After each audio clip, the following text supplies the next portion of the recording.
இந்த ஒரு காரணத்தினால தான் கடவுள் எனக்கு சுத்தமாகவே பிடிக்கவே மாட்டேங்குது. அவன் குழந்தை இல்லைன்னு 10 வருஷம் 15 வருஷம் போகாத கோயில் இல்லை, ஏறாத ஹாஸ்பிட்டலு கிடையாது, அசிங்கம் கிடையாது.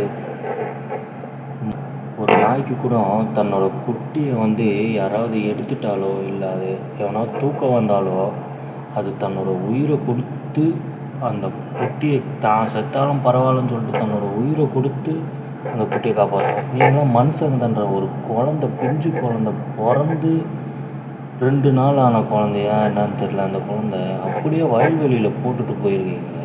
நீலாம் ஒரு பொம்பளையா? நீயும் ஒரு ஒரு பொண்ணுக்கு தானே பிறந்த. அந்த குழந்தைய பாருங்கள், எவ்வளோ அழகாக இருக்குங்க.